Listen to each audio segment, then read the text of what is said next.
भारत माता की जय. मित्रांनो, भारत आणि पाकिस्तानमध्ये हे जे युद्धाचं वातावरण सध्या सुरू आहे, त्या पार्श्वभूमीवर ब्रिगेडियर हेमंत महाजन यांच्या सोबत आपण आजचा हा वार्तालाप केलेला आहे आणि या वार्तालापामध्ये हे युद्ध कशामुळे सुरू झालं?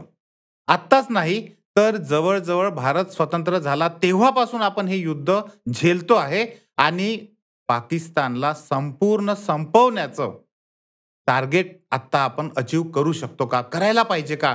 असं प्रत्येक भारतीयाच्या मनामध्ये आहे.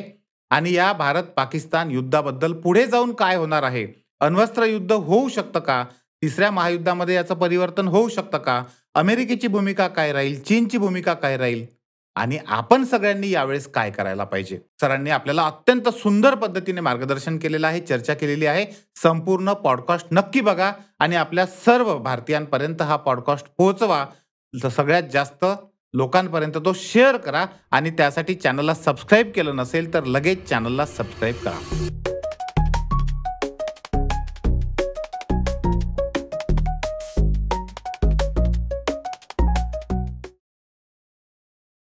सर, भारतामध्ये हा जो पहलगाम हल्ला झाला त्यामुळे हे सगळं जिओ पॉलिटिकल जे आहे हे सगळं वातावरण ढवळलेलं आहे आणि त्यानंतर कालच भारताने हा जो ऑपरेशन सिंदूर केलेला आहे.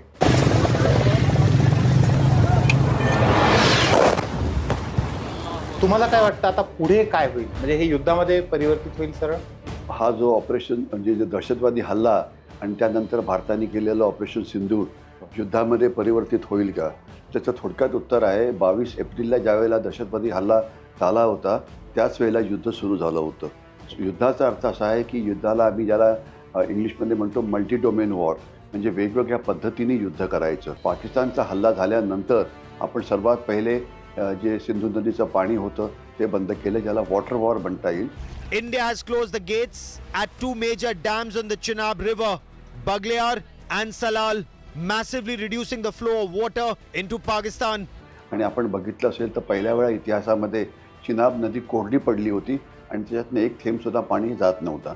म्हणजे काही तज्ज्ञ आपल्याकडे असे आहेत की त्यांचा उद्देश काय असतो, काही पण झालं की ते पाऊल यशस्वी नाही हे दाखवण्याचा त्यांचा सूर असतो.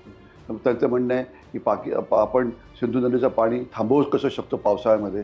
अरे सिंपल आहे, पावसाळ्यात कुठेच पाणी थांबवत नाही. पावसाळ्यामध्ये ना सिंधूचं थांबवू शकतो, ना गंगेचं थांबवू शकतो, ना ब्रह्मपुत्रेचं थांबवू शकतो. ते सोडूनच द्यावं लागतं ते. पण पाणी केव्हा थांबवलं जातं? जेवढी धरण्याची क्षमता आहे तेवढं, आणि खास तर उन्हाळ्यामध्ये. आणि उन्हाळ्यामध्ये ज्या पाण्याची आपल्याला गरज असते.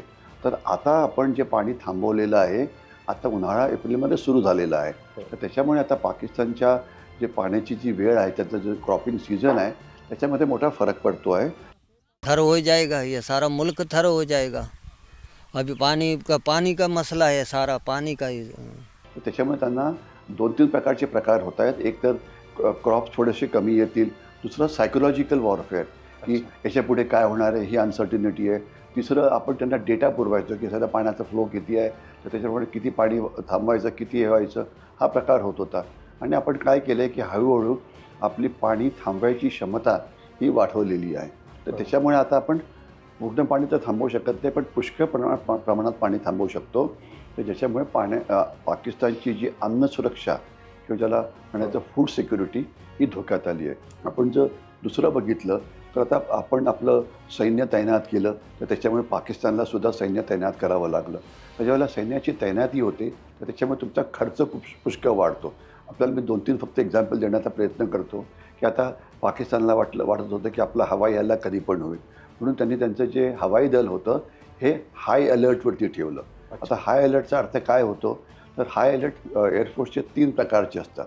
पहिल्या हाय अलर्टमध्ये आपली म्हणजे लढाऊ विमान पाकिस्तानची ही जी धावपट्टी असते त्याच्यावरती असतात. वैमानिक मात्र आराम करत असतो आणि इशारा मिळाला की भारताची विमानं येणार आहेत तर तो पळत येईल, विमानात बसेल आणि विमानाचं इंजिन सुरू करून तो टेक ऑफ करेल. त्याला एक 9-10 मिनटं लागतात. दुसरी जो हाय अलर्ट 2 असतो त्याच्यामध्ये जो वैमानिक असतो तो बसलेला असतो कॉकपिटमध्ये, विमानाच्या आतच. म्हणजे तो तिथे धावायचं काही गरज नाही आहे, फक्त इंजिन ऑन करायचं आणि जायचं. आणि तिसरा जो प्रकार आहे त्याला हायेस्ट अलर्ट म्हटला जातो, ज्याला कॉम्बॅट एअर पेट्रोल म्हटलं जातं. म्हणजे ज्या विमानतळाचं तुम्हाला रक्षण करायचं आहे, समजा लाहोरचं, त्याच्यावरती तुमचं विमान पेट्रोलिंग करत असतं त्यामुळे जर भारताचा हल्ला आला तर ते पहिलेच तयार आहेत तुम्हाला रिसीव्ह करण्याकरता. तर हे हायेस्ट अलर्ट झाला. परंतु असं किती वेळ विमान तिथे फिरू शकेल, तर जनरली 4 तास त्याचं एन्ड्युरन्स समजलं जातं. तर या 4 तासामध्ये विमानाचं प्रचंड प्रमाणामध्ये म्हणजे हाय क्वालिटी डिझेल हे म्हणजे वापरलं जातं. विमानाचं आयुष्य कमी होतं आणि पायलट फटीग म्हणजे 4 तासानंतर तो हे चालू शकत नाही. तर 4 तासानंतर तुम्हाला विमानाची बदली करावी लागते. आणि जर गणित चांगलं असेल तर 4 तासानं तुम्ही 6 विमानाचं एक सेट लागेल. एका वेळेला एकच विमान तयार नसतं, एका वेळेला 2-3 विमानं घेट्या घालत असतात, कारण वेगवेगळ्या दिशेने हल्ले येऊ शकतात. याच्यामुळे प्रचंड लाईफ कमी होत आहे त्यांच्या इक्विपमेंटचं, प्रचंड पेट्रोल खर्च होतो आहे आणि प्रचंड त्यांच्या वैमानिकांना त्रास होतो आहे.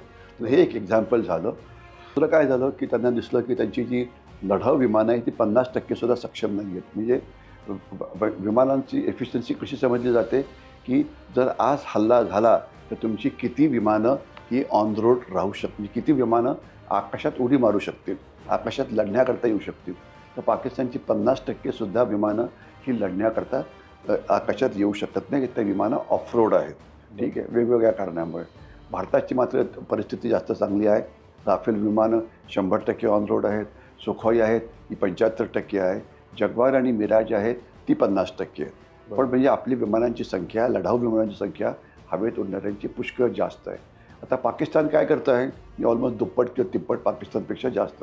तर पाकिस्तान काय करतं आहे, आता विमानं ती रिपेअर करण्याचा प्रयत्न करते जी ऑफ रोड आहेत आणि नवीन विमानं विकत घेण्याचा प्रयत्न करते. विमानं कोणाकडनं घेणार? चीनकडनं. चीन त्यांना वाटेल तेवढी विमानं देऊ शकतो, तो काही इश्यू नाही आहे. चीन एक प्रचंड मोठा फॅक्टरी आहे जगाची. तर त्याच्यामुळे पण 500-600 कोटी रुपयाचं विमान चीन तर फुकट देणार नाही ना. पाकिस्तानकडे विमान खरेदी करायला पैसे आहेत का? शॉर्ट उत्तरे नाही. म्हणजे इतिहासामध्ये पहिल्या वेळा पाकिस्तान एक कर्ज काढून लढाई करेल. तर तुम्ही कर्ज किती वेळ काढणार? ठीक आहे ना. तर हे तुमचं मोठं नुकसान होतं. त्यांचा जो ॲम्युनिशन आहे ती संपलेली आहे. असं जनरली समजलं जातं जर तुम्हाला युद्ध करायचं असेल तर 25 ते 30 दिवस युद्ध करण्याकरता जेवढं ॲम्युनिशन लागतं तेवढं तुमचं कमीत कमी स्टॉकिंग पाहिजे. आणि मग नंतर मग युद्ध जरी वाढलं तरी मग ते फॅक्टरी ज्या तुमच्या असतात ते रिक्वायर्ड प्रोडक्शन हे तयार करू शकतात. आता पाकिस्तानकडे 4च दिवसाची ॲम्युनिशन आहे. बाकीची उरलेली गेली कुठे? त्यांनी मध्ये हावरटपणा केला. युक्रेनला मध्ये ॲम्युनिशन कमी पडत होती, तर पाकिस्तानने त्यांची ॲम्युनिशन त्यांना विकून टाकली. त्यांना वाटलं आपण काय उपचारी केली, तर ती ॲम्युनिशन गेली. त्यांच्याकडे आता ॲम्युनिशनच नाही. आता ते ॲम्युनिशन मागतात चीनकडनं. चीन ते सप्लाय करेल त्यात काय डाऊट नाही. पुन्हा तिथे पैशाचा प्रश्न आला. आणि जर चीन आता जर तुम्ही जसं त्याला काय शब्द वापरायचा की ज्यावेळेला डिस्ट्रेसमध्ये असताना तुम्ही हे खरेदी करण्याचा प्रयत्न केला तर किंमत पण वाढेल ना. म्हणजे कांदा तुम्हाला 10 रुपयापासून तर 100 रुपयापर्यंत सुद्धा मिळू शकतो. म्हणजे परिस्थिती निर्माण करणे आपल्या हातात असतं. आणखी जे आपले काही राजकीय नेते करत असतात म्हणजे. तर त्याप्रमाणे आता त्यांना जास्त किंमत द्यावी लागते. म्हणजे त्यांनी कमी किमतीत ॲम्युनिशन विकली आणि जास्त किमतीत आता ते विकत घेत आहेत, कारण त्यांचा तो डाव फसला आहे. त्याच्यामुळे सुद्धा त्यांचा खर्च वाढतो आहे. पाकिस्तानी सैन्य तैनात आहे, त्यांचे रणगाडे हलत आहेत, त्याच्यामुळे सगळं वाढतं आहे. पाकिस्तानचं नौदल मागे पुढे फिरतं आहे. एक मोठी बोट फिरवायची म्हणजे तर प्रचंड खर्च होतो. म्हणजे एक अंदाज केला जात होता की किती खर्च तुमचा डेली होत असावा. तर पाकिस्तानवरती दबाव हा पुष्कळ पडतो आहे. त्या मानाने आपली विमानं अशा प्रकारची अलर्ट नाही आहेत. म्हणजे आपला अलर्ट कमी आहे. आणि तर हे आपण पाकिस्तानचा जो खर्च आहे, आर्थिक खर्च हा वाढवतो आहे. आणि याच्यामध्ये काय होतं की मग म्हणजे एक तर डायरेक्ट म्हणजे ह्याचं जर तुम्ही तुमच्या चॅनलमध्ये मला वाटतं फायनान्शियल मॅटर्स पण डिस्कस केले जातात का? आता तुम्हाला हे जास्त चांगलं कळू शकेल. एक तर डायरेक्ट लॉस असतो आणि दुसरा इनडायरेक्ट लॉस असतो. आता इनडायरेक्ट लॉस म्हणजे काय? कराची स्टॉक मार्केट कोसळलेलं आहे. फॉरेन डायरेक्ट इन्व्हेस्टमेंट पाकिस्तानमध्ये यायला तयार नाही आहे. मूडीचं जे सध्याचं रेटिंग आहे ते म्हणतं आहे की 2.8% जो पाकिस्तानचा अर्थव्यवस्थेचा वाढणारा वेग होता तो आता 2.3% आलेला आहे. आणि येणाऱ्या काळामध्ये तो अजून कमी होईल. त्या मनाने भारताचा जो वेग आहे ह्या 6.4 6.6च्या आसपास आहे. स्टॉक मार्केट चांगलं वर जात आहे याची आपल्याला कल्पना असावी. याच्याशिवाय काय होतं आहे की म्हणजे काय म्हणतात त्याला, चीनसुद्धा एक बॉटमलेस ब्लॅक होल नावाचा प्रकार असतो स्पेसमध्ये. तुम्हाला कल्पना असेल की याच्यामध्ये काही पण ॲब्सॉर्ब केलं जाऊ शकतं. त्याचा bottomless black hole called Pakistan. तर याच्यामध्ये चीन फसतो आहे. म्हणजे $60 अब्ज जी इन्व्हेस्टमेंट चीननी केली होती चायना पाकिस्तान इकॉनॉमिक कॉरिडॉर मध्ये, त्यांना चीनला त्यात उत्पन्न किती मिळतं आहे तर ₹0. पाकिस्ताननी त्याच्यामध्ये त्याला काय म्हणायचं की किती कर्ज परत केलं आहे, थोडक्यात उत्तर आहे खडकू पण नाही. म्हणजे पाकिस्तान फक्त कर्ज घेत राहतो, कर्ज म्हणजे देण्याचा कधीही प्रश्न उद्भवत नाही. म्हणजे त्यांची कर्जही फक्त वाढतच जातात. ठीक आहे ना. तर लोकांना काही आपल्या तथाकथित तज्ज्ञांचं म्हणणं होतं नाही नाही हो, चीन त्यांना आता आर्थिक गुलाम बनवेल. अरे किती दिवस आर्थिक गुलाम बनवाल? शेवटी तुम्हाला कधी ना कधी रिटर्न पाहिजेच न हो. आर्थिक गुलामी तुम्ही काय करणार?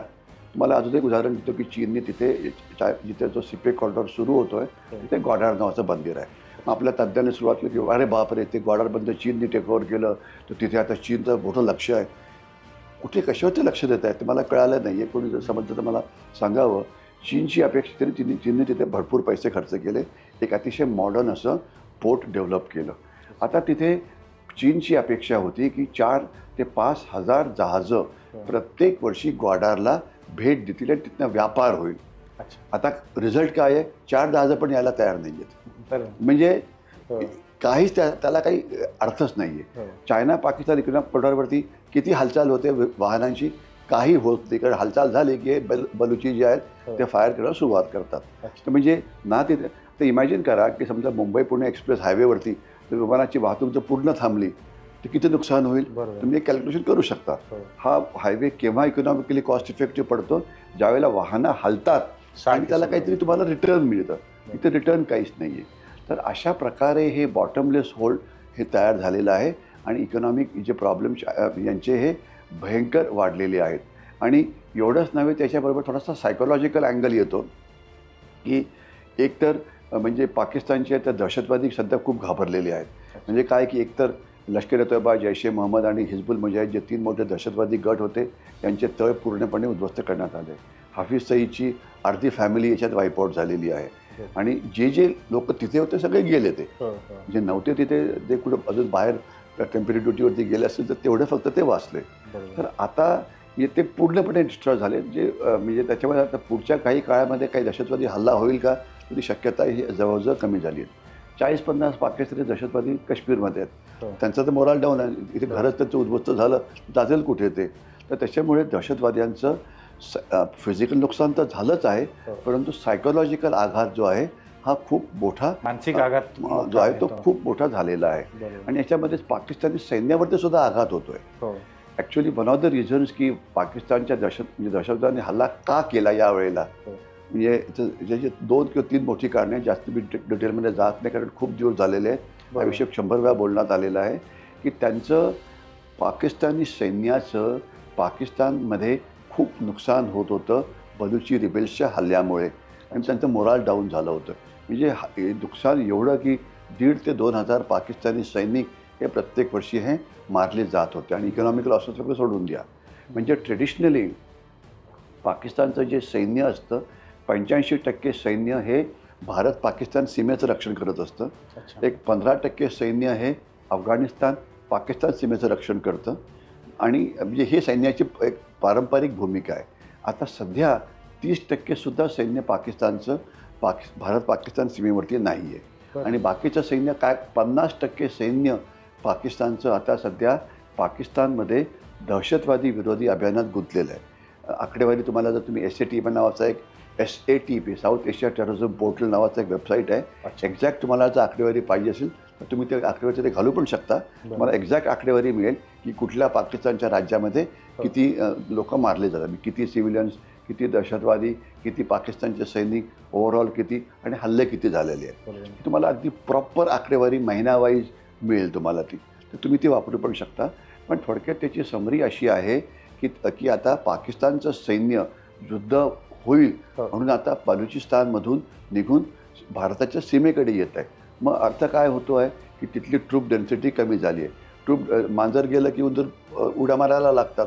त्याच्यामुळे आता हे जे बलुची जे त्यांना दहशतवादी म्हणणं योग्य होणार नाही, पण बलुची जे स्वतंत्र सेनानी आहेत त्यांची आता हरकती ज्या आहेत त्या वाढलेल्या आहेत. आणि त्याच्यामध्ये दुष्काळात 13वा महिना म्हणून जी अफगाणिस्तान सीमा आहे त्या तिथून अफगाणिस्तानमधून तालिबानच्या राज्यातून पाकिस्तानवरती मोठ्या प्रमाणात हल्ले होतात. आणि त्या गटाचं नाव आहे तेहरीक-ए-तालिबान पाकिस्तान. तुम्हाला पाहिजे तर मी तो मॅप पाठवू शकतो.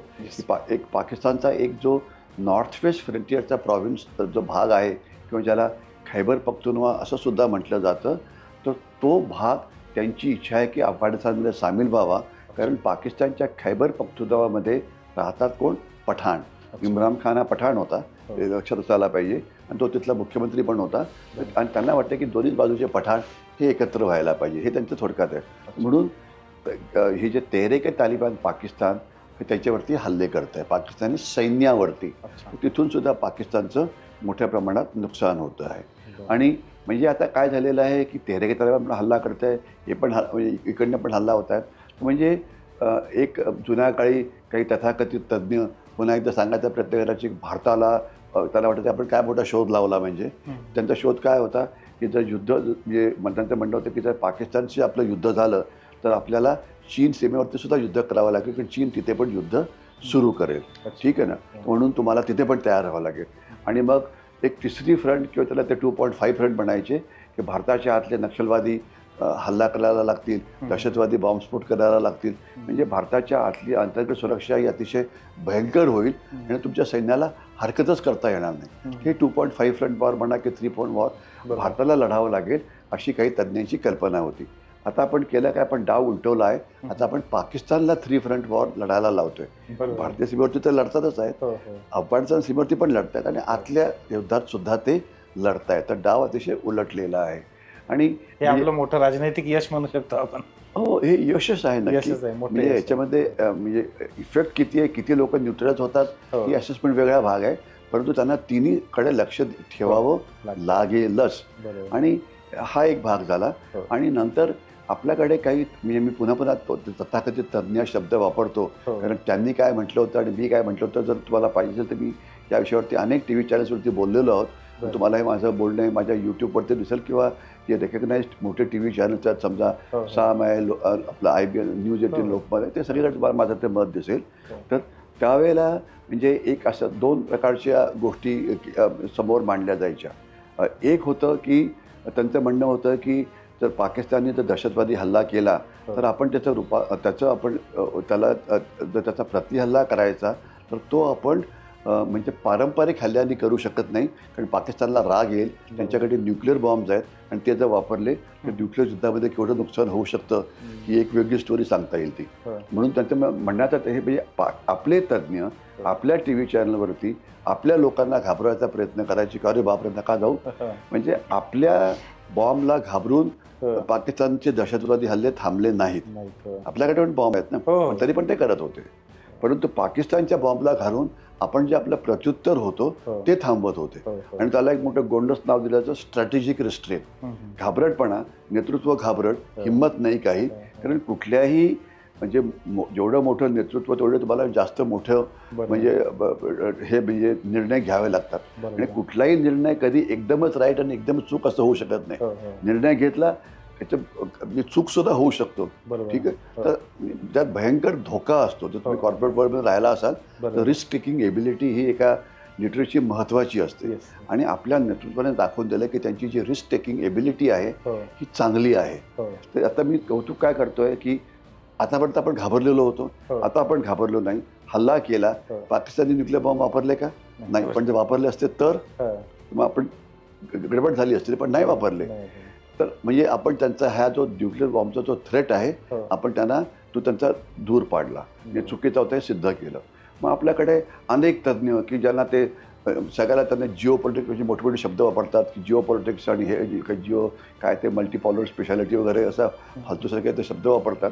मी याला फालतू का म्हणतो की म्हणजे सध्या जो बळी तो म्हणजे तोच कान पिळी हे लागतं. हे मल्टीपॉलरिटीवर सगळ्या बोलायच्या गोष्टी आहेत. म्हणजे हमाससारखा लहान दहशतवादी गट जग सांगून सुद्धा थांबायला तयार नाही. हमास काय फार मोठं हे नाही आहे, एक दहशतवादी गट आहे. हिजबुल्ला गट अजून तर थांबायला तयार नाही आहे. हुतीज काय आहे ते 200-300 मिसाईल घेऊन बसलेले आहेत, ते थांबायला तयार नाही आहेत. तुम्ही इस्रायल तर सोडूनच द्या, युक्रेन पण थांबायला तयार नाही आहे, रशिया पण थांबायला तयार नाही आहे. म्हणून कोणाला डिटरन्स करता काही सांगायला नाही. आणि आज जगात 60 ठिकाणी युद्ध चाललेली आहेत. डिटरन्स नावाचा प्रकार एक म्हणजे काय डिटरन्समध्ये म्हणजे मला काय म्हणायचं आहे तर नेतृत्व जर म्हणजे हेकट असेल किंवा शूर असेल किंवा हे असेल तर ते युद्ध करत राहतील. हो द्या युद्ध. तसं म्हटलं लॉजिकली युक्रेनने युद्ध थांबवायला पाहिजे, हो पण ते इलॉजिकली आहेत ते थांबवत नाही ते युद्ध चालू आहे. हो, हो तर मला याच्यामध्ये थोडक्यात काय सांगायचं आहे की आपले काही काही तज्ज्ञ हो सांगायचे की आंतरराष्ट्रीय ओपिनियन हे आपण हे करायला पाहिजे. म्हणजे त्यांचं म्हणजे म्हणण्याचा काय अर्थ होता की आता आपल्याला जसं हे झालं हल्ला तर सगळ्यांनी उपदेश करायला सुरुवात केली. एक तर ते युनायटेड नेशन्सचे जे मुख्य आहे ते की नको नको तुम्ही रिस्ट्रेन दाखवा, युद्ध फार भयंकर असतं, आम्ही तुम्हाला विनंती करतो. अरे ज्या वेळेला दहशतवाद्यांनी हल्ला केला त्यावेळेस तुम्ही त्यांना रिस्ट्रेनचं अपील केलं होतं का कशाला दहशतवादी हल्ला करताय, थोडी माणसं कमी मारा किंवा एकच दहशतवादी पाठवा वगैरे, तसं काही झालेलं नव्हतं. त्यांनी दहशतवाद्यांनी ते ऐकलं आपण वर्षानुवर्षे युद्ध झेलत आणि आपण हे करतोय. मग दुसरे आपले दीडशाने आपले हे काय युरोपियन युनियन स्वतःचा युरोप सांभाळता येत नाहीये आणि म्हणाले की नाही रिस्ट्रेन दाखवा तुम्ही, ठीक आहे ना. आणि मग तिसरं मग डोनाल्ड ट्रम्पला मध्ये थोडासा वेळ मिळाला, म्हणजे हे सगळं त्याचं जे टॅरिफ वॉर झालं म्हणजे की no India should show restraint. आणि त्यांचे जे स्पोक्समन आहेत व्हान्स त्यांना पण मध्ये कंठ फुटला की नाही नाही थोडंसं रिस्ट्रेन दाखवायला पाहिजे, ठीक आहे ना. तर म्हणजे त्यांचं काय म्हणणं होतं की जरा आम्हाला विचारा, जरा आम्ही हो म्हणतो तर करा. आता आपण हल्ला केला कोणाला विचारलं होतं का आपण? डोनाल्ड ट्रम्पला विचारलं होतं, फ्रान्सला विचारलं होतं, युरोपियन युनियनला विचारलं होतं की आपण केलं, आपण त्यांना इन्फॉर्म केलं याला झालाय बघा, आता बघा तुम्ही, अच्छा ठीक आहे, आणि ॲक्सेप्ट केलं तो. तर म्हणजे हे जे सो कॉल्ड इंटरनॅशनल ओपिनियन आहे तर तुम्हाला आपण एक संदेश काय दिलेला आहे की जर आमचं काही नुकसान झालं, आमचं राष्ट्रीय हिताचं जर नुकसान होत असेल तर आमच्याकडे असलेली सर्व राष्ट्रीय ताकद वापरून आम्ही आमच्या शत्रूचं नुकसान करू आणि त्याकरता आम्ही घाबरणार नाही. इंटरनॅशनल ओपिनियनला आम्ही महत्त्व देत जशाच तसे आपण सामोरं जाऊ. हे पहिल्यांदा त्यांना नवीन भारताचं दर्शन झालं, त्यांना कळालंय की असं तर होतंय. आणि ते ठरवणार कोण? ते आम्ही ठरवणार, तुम्ही नाही की नाही नुकसान थोडं कमी झालं आता थोडं तुम्ही पण त्याचं कमी नुकसान करा. नुकसान कधी करायचं केव्हा करायचं हे आम्ही ठरवू आणि किती करायचं ते आम्ही ठरवू. तर तो एक इंटरनॅशनल ओपिनियनला जे फालतू मत दिलं जात होतं ते आता ते थोडं झालेलं आहे. एक तिसरं थोडासा व्ह्यू पॉईंट होता की चीन. तुम्ही जर 71 सालचं जर लढाई बघितली तर एप्रिलमध्ये इंदिरा गांधींनी फील्ड मार्शल सॅम मॅनेक्शॉला सांगितलं की आता खूप बांगलादेशी भात आलेले आहेत, 1 कोटीहून जास्त आले होते, युद्ध सुरू करा. तर सॅम मॅनेक्शॉ म्हणाले की युद्ध सुरू होणार नाही आता, कारण आपल्याला युद्धाकरता तयारी करावी लागेल. आणि त्याच्यात एक मोठं कोष्टक आहे, त्याच्या डिटेलमध्ये मी जात नाही. एखादंच युद्ध कसं झालं ते माझ्या यूट्यूबवरती बघा की काय कशी आपण काय तयारी केली. त्यात भरपूर लॉजिक होतं. सॅम मॅनेक्शॉ होतं ब्रिलियंट, म्हणजे स्ट्रॅटेजिस्ट, सगळं ते चांगले, अतिशय म्हणजे best soldier India ever produced post 1947, ठीक आहे. तर त्यांचं सगळं म्हणणं बरं होतं. त्याच्यामधलं एक लॉजिक होतं की डिसेंबरमध्ये का, तर त्याच्या वेळेला बर्फ पडायला लागतो आणि जे भारत चीन सीमेवरती ज्या पासेस असतात जिथून चीनी सैन्य भारतात येऊ शकतं त्या सगळ्या बर्फ पडल्यामुळे ते बंद पडतात. तर त्याच्यामुळे चीनशी भारताशी युद्ध करण्याची क्षमताही पूर्ण थांबते. मग ते अरुणाचल प्रदेश असो की सिक्कीम असो की लडाख असो की उत्तराखंड आत येऊ शकत नाही आणि 3-4 महिने त्या खिंडी बंद राहतात. परंतु आता परिस्थिती काय आहे, खिंडी उघडी आहे, तरी पण आपण हे केलं. जर चीनला यायचं असतं तर येऊ शकला असतं, आले का? अजून आलेले नाहीयेत. चीन पण म्हणजे याचा चीन चूप बसला असं पण समजू नका बरं का. चीन हे मोठ्या प्रमाणामध्ये तंत्रज्ञानाची मदत करते, परंतु ज्याला फिजिकल युद्ध म्हणायचं, मुवमेंट ऑफ ट्रूप्स करायची ती त्यांनी केलेली नाही. परंतु तंत्रज्ञानाची मदत ते करतायत. आणि तुम्हाला लक्षात आलं पण असेल की ज्यावेळेला हे दहशतवादी आत आले होते, NIA तिथे आलं, त्यांना पुढचे पहिले 3-4 दिवस काहीच शोधता नाही आलं. म्हणजे गुन्हेगार शोधण्याची पद्धत काय असते की काही घडलं की ते सगळं म्हणजे जे तुमचे इलेक्ट्रॉनिक एमिशन्स असतात ते स्कॅन करतात आणि त्यात दिसतं की इथे हा बोलला होता, तिथे तो बोलला होता, आणि मग ते बघतात की कोण कोणाशी बोलतं आणि त्याच्यात ते पकडलं जातं. तर त्यांना या दहशतवाद्यांकडनं कुठलेही मेसेजेस दिसले नाही. म्हणजे काही ते दिसायला पाहिजे ना, कारण दहशतवाद्यांनी आपले मोबाईल वापरलेच नव्हते, इंडियन नेटवर्क वापरलंच नव्हतं, त्यांनी सॅटेलाईट फोन वापरलेच नव्हते. त्यांनी काय वापरलं होतं, त्यांनी चीनी बनावटीचे सॅटेलाईट फोन वापरले होते आणि चीनी बेसिक ॲप्स वापरले होते.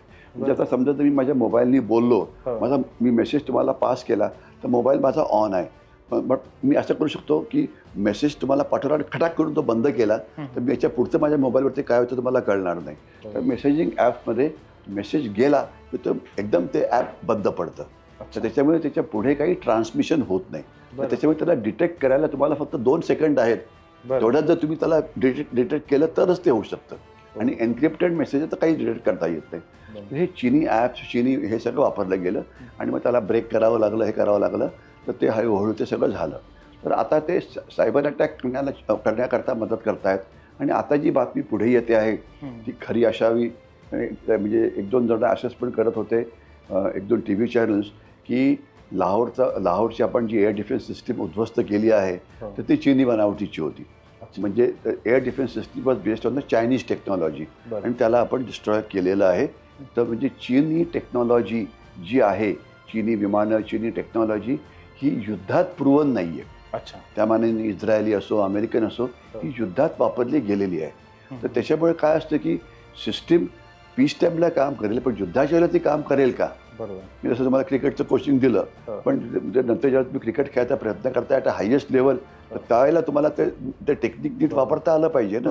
तरच म्हणजे एखादा माणूस ग्रेट बनतो गावस्कर सारखा आणि बाकी सगळे नॉन गावस्कर बनतात. म्हणजे तर तसं होतं. तर ते त्यांची टेक्नॉलॉजी काम करत नाहीये अशा प्रकारचे इनिशियल रिपोर्ट्स येतात. पण त्याला ओव्हर एस्टिमेट सुद्धा करू नका, कारण चीन म्हणजे प्रचंड रिसर्चवरती खर्च करतो. ते काहीतरी काउंटर पुन्हा सुरू करतील, पण सध्या तरी त्यांना अपयश आल्यासारखं दिसतंय. पण ते टेक्नॉलॉजिकली मदत करतायत.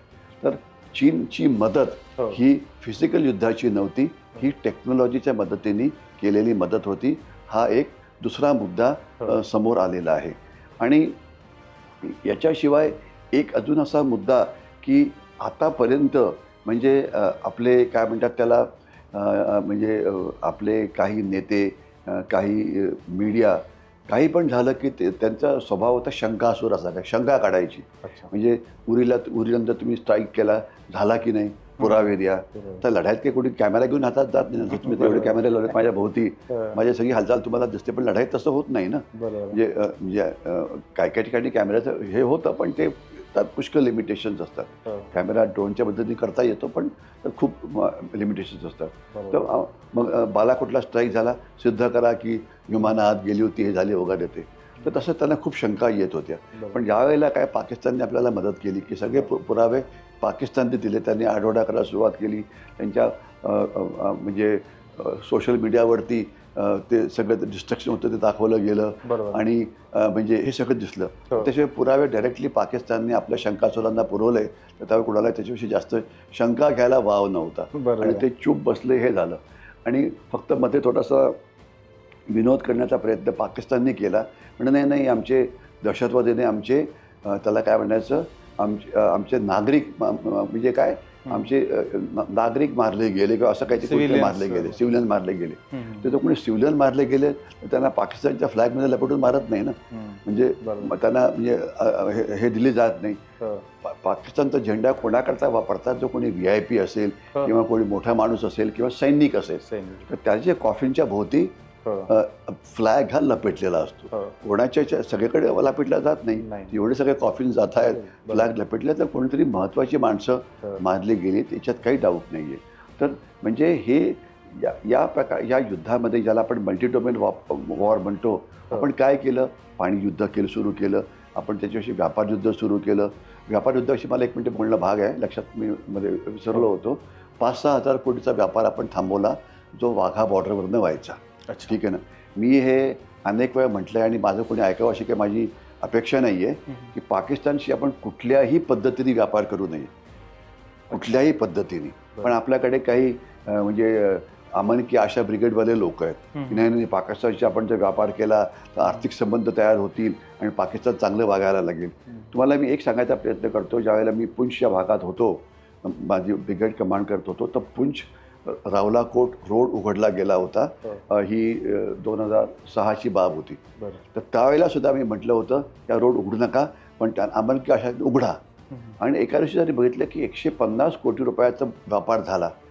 पुंछ इतकं छोटं गाव आहे, रावलाकोट इतकं छोटं गाव आहे आणि पुंछ आणि रावलाकोटकडे एकमेकाला देण्याकरता काहीच नाही. म्हणजे आपल्याकडे ॲपल उगवतात, त्यांच्याकडून उगवतात, आपल्याकडे अक्रोड होतात, त्यांच्याकडे होतात. मग एवढंच फक्त होऊ शकतं की आपले अक्रोड पुंछचे त्यांना द्यायचे आणि त्यांचे ॲपल आपण घ्यायचे, किंवा म्हणजे तुम्ही आमचे ॲपल खा आणि तुमचे ॲपल खा. म्हणजे हा मूर्खपणात झाला ना शेवटी. याला म्हणजे असं काही प्रोडक्शन सेंटर आणि रिक्वायरमेंट त्यात काहीच मॅच होत नव्हतं. 150 कोटी कुठले, तिथनं ते ड्रग्स स्मगल करत होते. आणि मग अक्कल आपल्याला थोडं नंतर आली आपल्या नेतृत्वाला आणि मग तो व्यापार बंद करण्यात आला.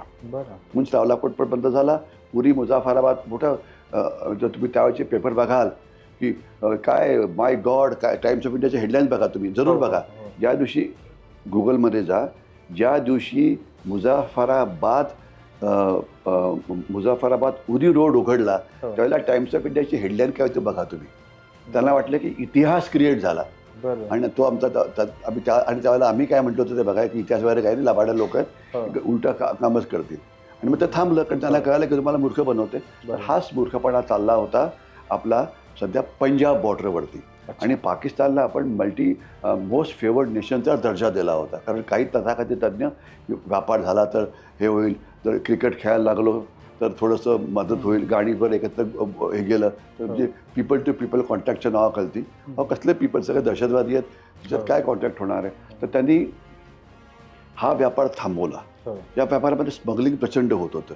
आता काय झालं, 5,000 कोटीच्या व्यापारामध्ये जो वर्षभरात होत होता त्याच्यामध्ये पाकिस्तान तुमच्याकडनं काय घेत होता, भाजीपाला, दूध, म्हणजे ज्याला म्हणायचं डेली नेसेसिटीज. आता व्यापार थांबल्यामुळे पाकिस्तानला ते तर पाहिजेच तुम्हाला.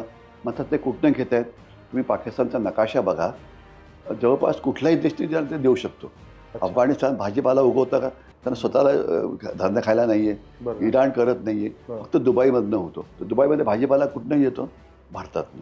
म्हणजे आता तिप्पट किंमत घेऊन ते दुबईकडनं भारतीय भाजीपाला घेत आहेत. तर त्याच्यामुळे त्याचा जो रेट ऑफ इन्फ्लेशन आहे तो भयंकर वाढलेला आहे. ठीक आहे. त्याच्यामुळे नॉर्मल पाकिस्तानी लोक अत्यंत त्रस्त झाले. ते म्हणून आज 50 ते 60% पाकिस्तानी सैन्याच्या बाजूनी नाही. ते म्हणजे तुम्ही काय लढाई करता आहात, कारण नुकसान आमचे इसेन्शियल आहे ते म्हणजे रोटी कपडा मकानची लढाई. तर ती आम्हाला तुम्ही ती लढू शकत नाही आहे आणि तुम्ही कसली लढाई करतात. तर हे त्यांचं व्यापाराचं नुकसान खूप होतं आहे, थर्ड पार्टी नुकसान पण खूप होत आहे. तर म्हणजे मल्टी डोमेन वॉर कसं होतं आहे याच्याविषयी मी बोललो. आणि आता जे सिंदूर 2 जे झालं त्याच्याविषयी आपण सेपरेटली बोलू शकतो.